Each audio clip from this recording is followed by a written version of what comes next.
It's on subnational leadership, phasing out fossil fuels and accelerating a just energy transition. So if I can just ask anyone who stands up in the back, there are seats. You can have a seat for the event. And I'm very happy to welcome you all here in the Multi-Level Action Pavilion on our day. Let me start by introducing Mark Watts, Executive Director of C40, who will deliver some opening remarks. Thank you. Hello, everyone. So we are talking about phasing out fossil. Oh, put that up. I always think I've got a loud enough voice. Talking about phasing out fossil fuels and accelerating a just energy transition. Hopefully, relatively straightforward and obvious, although not to everybody, that we can't possibly constrain global temperature rise below 1.5 degrees unless we rapidly phase out fossil fuels. But I think equally important, we can't achieve a more just world without also phasing out fossil fuels. And that's perhaps one of the things that is often left out of that discussion at C40 Cities. We're an organization of 100 of the, or 97, just under 100 of the biggest, most influential cities in the world. Mayor Aki Sawyer, our co-chair, is sitting here. Is going to speak in a moment, focused on how mayors working together can accelerate that phase out of fossil fuels and achieve a just energy transition. And the injustice of how an addiction to fossil fuels affects our cities at the moment is very apparent when those mayors get together, both from the fact that the air pollution every one of our major cities suffers is felt worst by those on lowest incomes, often in the parts of the city where pollution is worse, but also just seeing the failure of distribution of the enormous wealth created by the extraction of fossil fuels to benefit the majority of people. Instead, we see a small concentrated number of people really benefiting, most people losing out. That's why C40 in coming to this COP, our co-chairs, Mayor Aki Sawyer and the Mayor of London, Sadiq Khan, started the COP by publishing a joint letter to heads of state, reminding them that our focus needs to be in halving emissions this decade, to halve the use of fossil fuels this decade. Indeed, that is the mission of C40. And whilst often the city governments of the world are not the ones that are building the oil refineries or putting in place the gas pipelines or the coal power stations, they do have powers to drastically reduce demand for fossil fuels and create and shape markets that make renewable energy and energy efficiency much more likely. Whether that's bringing in restrictions on polluting vehicles that take away the demand for gasoline, for petrol, like low emission zones.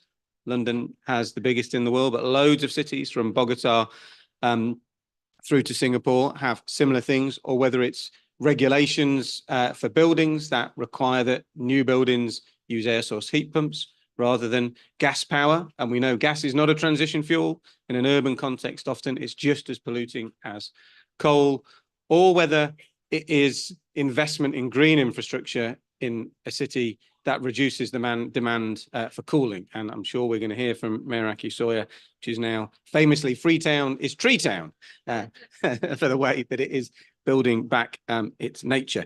But the reason I think for this gathering today is everything we do, we are looking for collaboration and partners, and really we have no stronger partners than with the Under 2 Coalition and with the Climate Group, and seeing the potential to bring together the political leadership at the state and region level, often which does have power over licenses for oil and gas drilling and for permitting of fossil fuel power, and instead putting that, creating that, shaping that market for renewable energy, working then to support the demand side measures that are being put in place by cities. We see a huge opportunity to actually do what it says in the title and properly phase out fossil fuels and accelerate a just energy transition.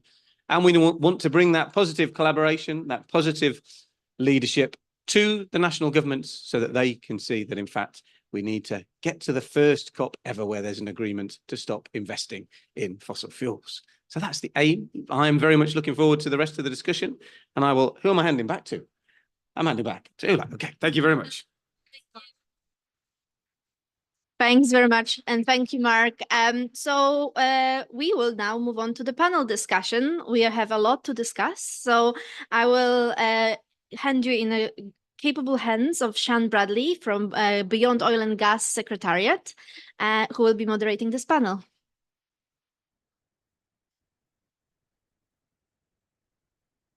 Thank you. Well, let me begin by thanking C40 and Under 2 and Climate Group for hosting a discussion on fossil fuel phase out. This is the topic of the conference, and I'm really glad that we have this space to have a very frank discussion about the role and the importance of subnational leadership. And we've got a phenomenal panel to talk about it. So, and very, very limited time for a very big discussion. So if I invite them up one by one, let me begin, needs no introduction, Yvonne Akisoya, Mayor of Freetown and co-chair of C40 Cities. And then we have Dr. Youssef Al-Shwaber, Mayor of Amman and Chairman of Amman Vision Investment and Development. And is Dr. Youssef here? He'll be joining us. Yeah, busy schedules at COP. Next up, Minister Benoit Charette, Minister for Environment, but actually your title is a lot longer than that, your full title. I'll let you, yeah. Minister Charette, welcome to the stage. And I should also say, as of yesterday, today, co-chair of the Beyond Oil and Gas Alliance, we have created a subnational co-chair role.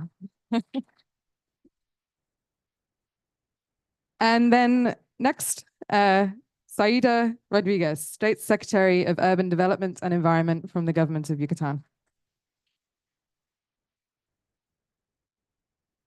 This is great. The energy just lifted. This is the topic. So we've got a few questions to run through, but actually, in the interests of supporting a discussion about just transitions that is meaningful and actually engages with context. We often dive into talking about just transitions without stopping and thinking first, okay, what does it mean in my context? What is the fossil fuel dependency in my city or region or state? So I wonder if we could just open with 30 seconds or a very quick clip of a little bit about your city, your state, your province, just so that everyone sort of has that picture, and then we can run into the questions. Yvonne. So just transition implies that you already have energy and you're moving from one state to another. That is not the case in Freetown. We have, and it's not the case for Africa. We have one of the lowest energy footprints. So what we're talking about in the just transition is a just access. It's more about access to renewable energy than it is about transitioning. But there is an element of transition because, of course, we have cooking fuel. And 82% of cooking fuel in Freetown is charcoal or wood, biomass. So that transition is not away from fossil fuel, but it's still away from a carbonized fuel, which we need to leapfrog onto a renewable source. So that's the opening. Thank you. In Quebec, when we talk about just transition, it's about leaving no one behind. When we have a kind of work that is supposed to disappear with the transitioning, is to make sure that we don't left no one behind. And we had different works on that issue. In fact, we don't produce any fossil fuels. We don't make any production of any fossil energy in Quebec, but we do have to transitioning. We use a lot of these energy for transportation, for example. So one of the work that we have done until now is to see in the transportation sector how we can help those who works with in the industry of thermic cars to make sure they will be able to adapt themselves to work in the near future with the electric cars. So that's the kind of work that we have been doing. Make sure we don't leave no one behind. And each panel is for me an occasion to improve my English. Thank you. Thanks, Minister. I'm so searching my words. I will say the same that the Minister, but in Yucatan is a local state located in the southeast of Mexico. We are neighbors of Quintana Roo, where is Cancun. That's the way to localize Yucatan. And what happened in Just Transition in Yucatan is that we are actually growing. We're growing in an accelerated rate, but we're growing based in fossil fuels. So this is a big challenge to have the opportunity to change the way that we are growing, no? And growing based in renewables. That is a big opportunity and is feasible. So we are in that correct moment to change the mindset. Amazing, amazing. I think it's a really important point that's already been picked up here, that when we talk about just transitions, obviously we're talking about what we're just transitioning away from, but also what are we transitioning into, particularly where there is an access to energy gap. So thinking about those, negative impacts and how we manage them, but also the upside, should be really, really clear in the fossil fuel phase out discussion. So with that said, the context, the scene set, obviously the climate crisis is at its heart a fossil fuel crisis, wherever your level of dependency. What do you think is the role here, the specific role here of subnational actors in driving government action, national government action forwards? And Yvonne, if I turn to you first. Thank you. So as city governments, or speaking now for C40 cities, our membership, among our memberships, 75% of them are cutting emissions faster than the national governments. 80 of our C40 cities actually already have transition plans. Now, how's this being done? Through regulation, whether it's building codes or it's, low emission zones in transportation, whether it's nature-based solution, coming in with tree planting as we've done in Freetown, or it's clean cooking, moving, as Warsaw has done, from coal stoves directly to heat pumps. So we have within our mandates as cities, the regulations which differ city to city, but across the board, we all have as cities areas in which our own policies, our own regulations, our own interventions can either prevent our residents or our businesses from proceeding, reducing the demand for fossil fuel, or it can be a real question of us coming in with public sector interventions. Let me give you an example. I spoke already about clean cooking and the fact that we want to transition, but transport is another major contributor. And the irony of it is that, again, 80% of our residents do not have vehicles. They use public transport, but not mass public transport. They use low occupancy, polluting vehicles, the three-wheeler tuk-tuks, the two-wheeler Okadas, or the minibuses. And because the government's legislation does not incentivize new vehicles, but old vehicles, because your tax is less, the older the car, we get all the old polluting vehicles. So what we are doing in terms of reducing demand for that pollution and thereby putting our part in cutting the carbon emissions is we're introducing a cable car system. That cable car will more than half travel time, will go from 2 hours from east to west of the city to 20 minutes. And it will be moving 6,000 people an hour. And big shout out to C40 Cities Climate Finance Facility, because that's what's funding our full feasibility study. And by the end of October next year, we expect to be in a position to move forward with implementation. It's an incredible vision, and yeah, congratulations. Minister Sherratt, I mean, to a very, very different context, a first mover on oil and gas phase out in a major oil producing state. How would you describe the role and the power of Quebec's leadership within the Canadian and wider context?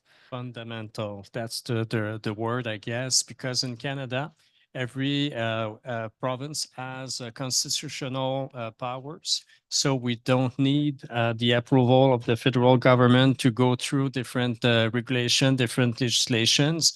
And that's why 2 years ago, we were able to adopt a law that forbidden the exploration and the extraction of fossil fuels. We were the first state in North America, and I think the third states in the whole world to adopt a law like that. So that's the kind of power that subnational states have, and in Canada in particular. And that kind of leadership, we can export the idea, we can talk about with other subnational states, and we learn from each other. It's my fourth COP myself. And in fact, we were able to talk about the Quebec's experience, yes, but we've learned a lot also from others. We've met in Egypt, we've met in Montreal, Yucatan, and now it's my first time. It's a privilege to be just beside you, but we learn from each other. And the important thing is to say that we want to do more. And in fact, when I come back and I say Yucatan is doing that thing, or your city, Freetown, is doing, for us, it's an occasion to analyze the possibility to do the same thing. And we hope that the Quebec's experience is also stimulating ideas in other states. So it's fundamental. And at the same time, I'm repeating myself, but in Quebec and in many subnational states, on the question of the environment, the stability is more important than the federal level. In fact, in Canada, through the years and the decades, we had government for which environment was not the priority. Sometimes it was more priority. But during this meantime, in Quebec, no matter the party in power, we kept the same orientation. And I'm not worried. I won't tell no lie. I represent a political party. This party one day will lose an election. And on the environmental level, I'm not worried. I know that the next government, even if it's one or another opposition party, I know that they will want, as I want, go further and faster. So that's what we are in Quebec. So that's what is important with the national state. In Canada, we have other experiences like that. In British Columbia, in the United States, the state of Washington, the state of California, and others, it's the same thing. The subnational states are more stable on the environmental level than the federal level. So that's why the leadership of the subnational states are important.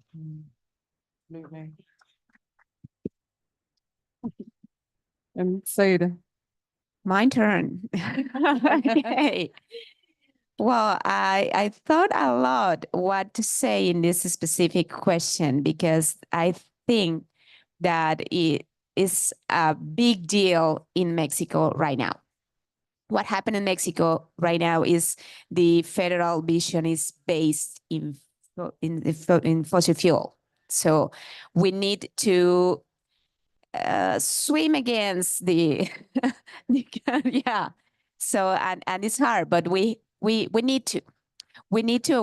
We are ready to do it. No matter what, is a thing that is important for the national level, because we do see and we do feel the impacts of this federal position. So what happened in Yucatan and what I believe that is important leadership in subnational level.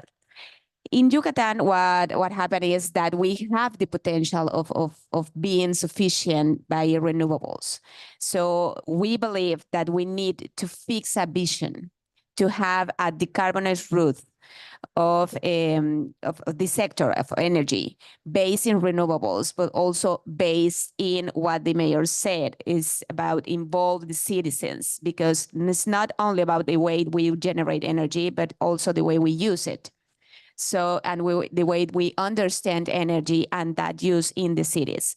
So that's a thing that we are actually doing right now in Yucatan, working in transport, working in a new low carbon, low emission transport and mobility plan in city and all the metropolitan area in Mérida, who's the capital in Yucatan. And we're working with green infrastructure. We're working with the way the people understand not only the way we use energy, but also the way we generate the energy that we use. So that has a big impact in the citizens, because that we understand now how we need green infrastructure, but how we need to change the way we move, how we need to change, we cool our houses, how we change the way we build our buildings, but also the way we ask the government who change their politicians, the public politics. So I think that we are in an important way to raise the voice and to say we need to say something. We have a plan, we have a vision, and we're able and ready to act about that. Thank you. So it's just a really, really powerful story of, you know, just how much can happen at the state, at the city, at the federal level, and just how important this ambition is, this action is in driving national climate ambition forwards. I want to bring it back to COP and ambitions and expectations on fossil fuel phase out right here at COP. But we'll make it a bit more conversational in a minute, and let's take a few questions from the audience. So if you're sitting there, start thinking about what you might want to, you know, what issues you might want covered, or what questions you might want to ask. But before we go there, you know, we've had a real emphasis on local climate action. You know, we had a local climate action summit happening alongside the World Climate Action Summit, and this high-level messaging at the beginning of COP. What do you think is the, you know, number one, the power of that voice and the importance of subnationals being here at COP and making this call for a just, equitable transition away from fossil fuels and supporting this discussion at COP? How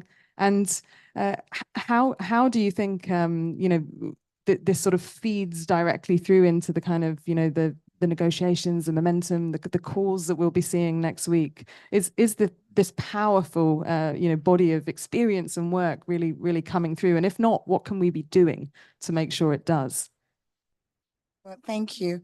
I think someone put it this way this morning: cities, subnational governments have waited for 28 years to be at COP. And we're finally here in the blue zone with the look. Yeah, I think we should celebrate. We should celebrate. And so we'd like to acknowledge and thank the COP presidency, the UN Secretary General, and Bloomberg for their role in making this happen. That's what happens when you have a former mayor as the special envoy on climate to the UN Secretary General. It works for us.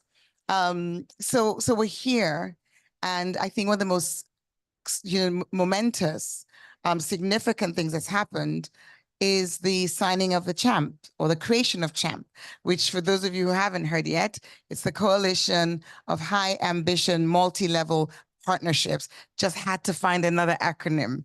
And as I keep saying, it simply means national governments to speak to local governments on the to-do list. But we need it to be more than on the to-do list. It's got to be that the ambition is that the nationally determined contributions of nation states will reflect city action. Currently, less than 25% of these do that. And in terms of fossil fuel and the halving and this ambition, will it translate into action? This is the route through which it must translate into action. So having had 65 countries now, it was 64 yesterday, we got one more. 65 countries have now signed CHAMP. The challenge is going to be to ensure that there is the accountability, the transparency, and that it actually results in situations which, I'm not going to name the country, but I'm aware of a country where CHAMP has been signed, but there's been absolutely no communication to the local authorities. So the cities don't even know it's been signed. And we're all here at, I give it away. We're all here at COP. So it's going to be the details, the devil's in the detail is how the saying goes, but we're hopeful. Yesterday, somebody said, what's your word to describe how you're feeling? And I think cautiously optimistic, alongside quietly excited.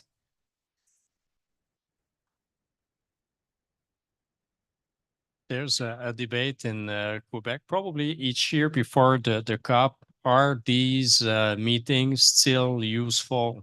And the answer is still yes, even if we are in a petroleum state, even if the presidency is not as open to certain changes, it's still useful, and we have to be here. And for me, the answer is clearly a yes. Why? Because we were talking about Boga a few minutes ago. It's a young organization, yes, but after only 2 years, we are 24 members. We've doubled it precisely, 12 to 24, and maybe a few more by the end of COP. Yes, exactly. So it's because we are able to talk to each other. So these cups are still, I would say, mandatory, and it's an occasion for subnational, but also national states to improve their ambitions. And it will be probably the first time, I'm still optimistic, that in the final declaration, we will read something about the phasing out or down. I'm for phasing out of fossil fuel. But even, and I'm not pessimistic, but even if it's phasing down, it will be a step in the right direction. Not enough. So that's why we're talking and hoping for opting out or phasing out. But it will be the first time that we will read something about that in a final declaration. So that's something, but we still have time to make sure it's phasing out. And in fact, if we want to be clear, we cannot reach our goals about climate change if it's only phasing down. So that's why this COP is essential. That's why the next one will be essential. That's why the other one after also. But each time we have the same question, do those events are still useful? But the answer is yes, and it will stay yes until we reach our goals. But at the same time, another goal that I would like to see one day is the way we are able to write a final declaration. At this moment, it's mainly through consensus. But consensus, if you have one strong voice against, we cannot go as far as we would like to go. So one day, I hope these cups will work differently. So if there's a majority of members that say we go in that direction, we go in that direction, even if there is 1 or 2 or 3 voices that don't want to go in that direction. So that's an evolution I would like to see in the coming years. But yes, these cups are important. And yes, we have to stay mobilized to make sure we can go faster and further. Thanks, Mr. I'm support the faster and further position and the mayor vision of why the local leadership and subnational level is important in COP. So it was fair enough to have voice finally at COP, but I would like to bring a different point of view. And I believe that is so important that the local governments has a voice in a COP. It's not only because we have a lot of things to say and to ask inside these meetings, but also a lot of commitments that we have to go back in our cities, in our regions, that we need to come back and say, we sign, not I sign as a politician, but we sign as cities, we sign as a regions, and we are committed to act local to impact global. So I think that's the importance to bring local governments inside a COP. It's because this is the community, this is the voice of the people who are really committed, or we ask for what we need to be committed in this ambitious, and we need to go faster and forward, but we need to bring people inside the COPs, and that's the way to do it. Really. Hey, so can I ask, are there any questions that the audience have? If you can, Angela, and if you can say for everyone's benefit who you are, name and affiliation. Hi there, my name is Angela Carter. I'm a professor at Memorial University of Newfoundland and Labrador in Canada. I'm also with the International Institute for Sustainable Development as a senior associate. So my question is mostly for Minister Charette, that should be no surprise, but also for the other folks on the panel. And so I get that the mission is to leverage early action, and we've got to do that. And it's often through peer-to-peer, city-to-city, province-to-province relations, hence the co-chair position that's just been created. So my question for you is this: how do we do that most productively and most positively, especially in cases where we're working with provinces or cities that are oil dependent? So how do we get to those really tough cases? And of course, this is at the city level. There are cities that are dependent on oil and gas extraction. So I imagine you might be reaching out to some of those colleagues. And in Canada, of course, we know Alberta, Saskatchewan, Newfoundland, and Labrador. So how do we do this? Good question. I think we have to start with those who want that kind of change. And there are a lot. Few minutes ago, a few hours ago, I don't even know at what time we are. I'm on different time difference, but a few hours ago we have. And je veux les saluer. Il y a quelques maires et du milieu municipal. There are a few mayors from Quebec here, and we had a great meeting in Quebec. And I know it's the case in many provinces in Canada, but other subnational states or so. The mayors want to do more. They are very involved, and each day, that's the example I give. Each day I have a press review of what is written on environment in Quebec. And through the years, I've been in this position for a few years. This press review gets bigger and bigger, and most of the articles come from initiatives from municipalities, and that's fascinating. That means one thing: the municipality wants to be a major, and they are major actors in that field. So my goal through BOGA, for example, is to work at the first time, at the beginning, with those who wants that change, because in some states they don't want that change. So I will work with them after. Before, I will work with those who wants to who do more. That's the case with the cities in Quebec, and for as a Minister of Environment, to count on that partners, it's simply wonderful. And it's the same thing in other province and other subnational states. We will focus with those who want to go faster and further. And after, we will find the time to work with those who don't want to know anything or to hear anything about. So, but there is a lot of work, but it's fascinating to see how many cities and subnational states want to do more.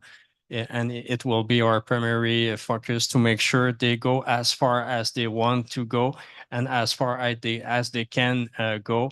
And if we can help, we will be there. And Quebec has been for many years able to accompagner, comment on dit ça en anglais, les amis? Accompany many states around the world, and we will continue. We have a specific division in the ministry that works with other states, other provinces. So we share our expertise with others. So that's a way to collaborate and to make sure we reach our mandatory goals. Brilliant, thank you. And Zaida. Well, if I can add a thing about that, I will like to share with you an experience that we have in Mexico, because this we believe that this is important. We are the baby brothers in Mexico, so we learn a lot from a lot of experience, peer-to-peer experience with Canada, but also with US and Europe, actually. And what we did in Mexico is to create an association of secretaries of environment that is naming in different way, but we have an association. So we share inside the association a lot of cases and the way we trying to solve this mainly problematic is about energy, but also on waste and biodiversity and a lot of things. But that's an example that we act and how we act, and it works. It works, but also with help of academics. I'd say that we need academics, we need data, we need a companion, we need hands inside all of the students. So we need to do things together. Yeah, thank you. We've just got time. Let's hear this one last question. And Nemat, you have a question as well. Let's hear them both together. Okay, if I could be slightly shameless and ask this question myself. We've heard from a leading mayor, we've heard from leading regions. I want to just understand, how would you kind of say, what's the opportunity of working vertically together? Like, how can regions and cities work together, and what has been your experience, if any, towards this issue? Very, very good question. And let's hear this question as well, and then we'll do one last round. Thanks. I just wanted to bring the If nature you and can biodiversity. introduce yourself Oh, as yes, well. sorry. Olivier Dulude from the Quebec Business Council on the Environment.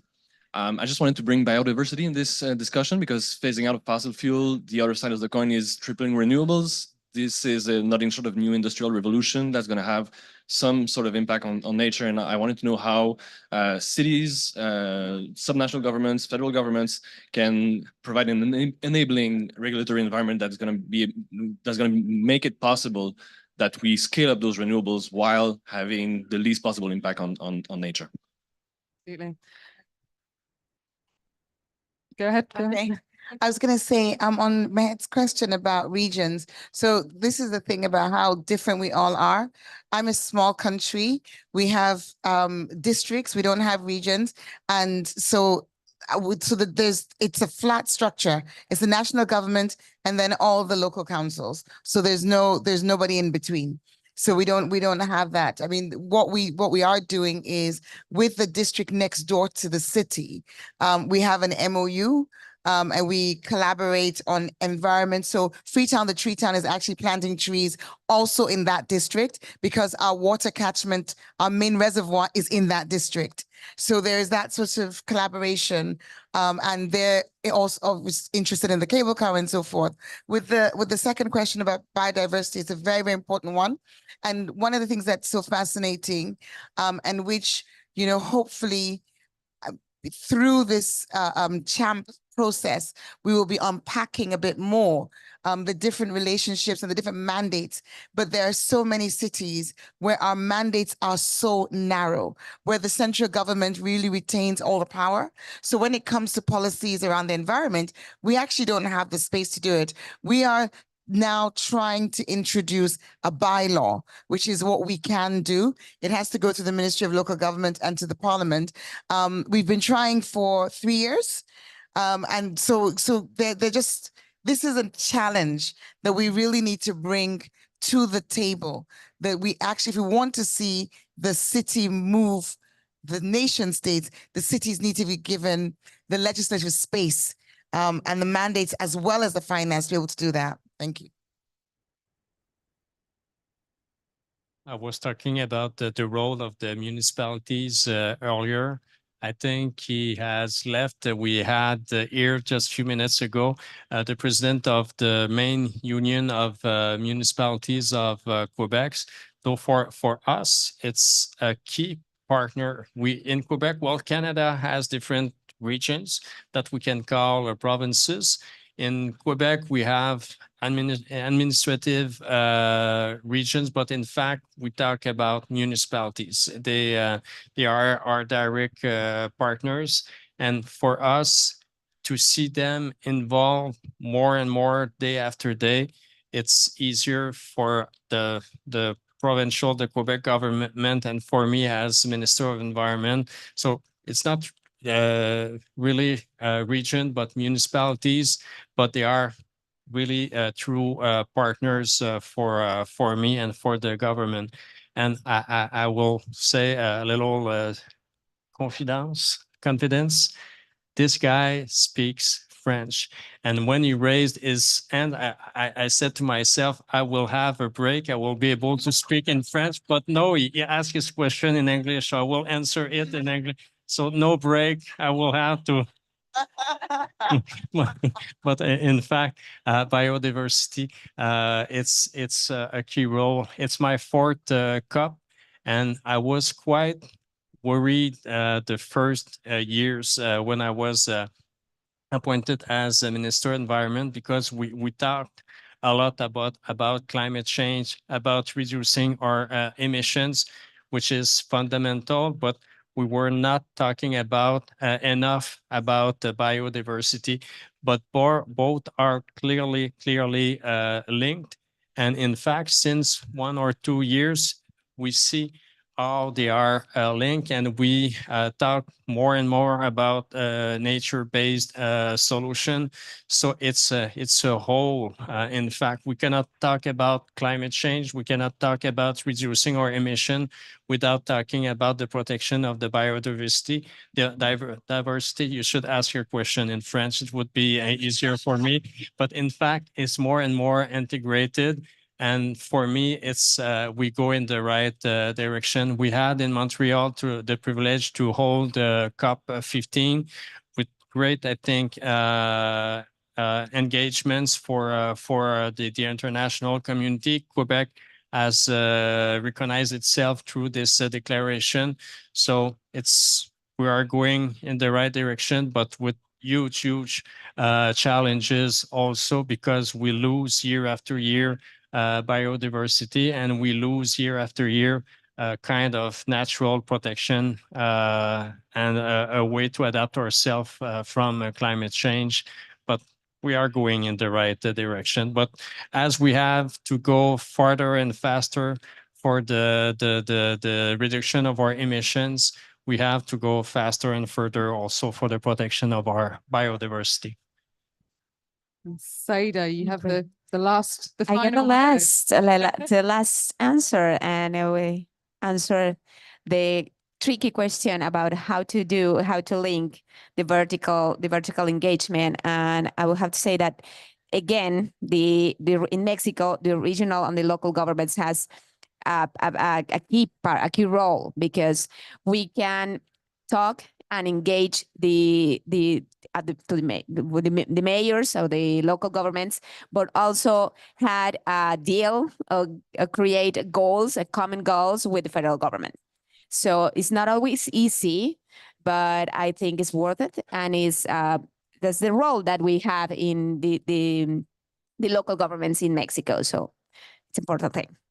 And about biodiversity is not only key, but I say it is an emergency where we raise the voice and keep and engage the biodiversity role inside all the climate agenda. I mean, it's not only about energy, it's about all the climate agenda, because biodiversity is a key part that we need to understand. And we have a phrase, I don't know how to translate this meaning, but it says like something like knowledge to value and value to conservation. It not sound so good in English, but in Spanish it really really works. And that's important thing, because that we need to understand that we cannot grow if we don't consider the biodiversity role inside the growing. And it's also an important thing to create a route to decarbonize the economy and to decarbonize energy sector. That is it's a very important community with the NDCs. But biodiversity is and with the capital letters, the opportunity to really move forward and to really understand the opportunity that we have into the forest, into biodiversity, but also in the oceans. I mean, the cover in the oceans is a big deal. So we need to bring this subject inside this agenda. Amazing. Thank you. So we're well over time. We've covered a lot of ground. I think on the core topic of phase out, we were optimistic, obviously optimistic. So carry that with you. And yeah, thank you very much, everyone.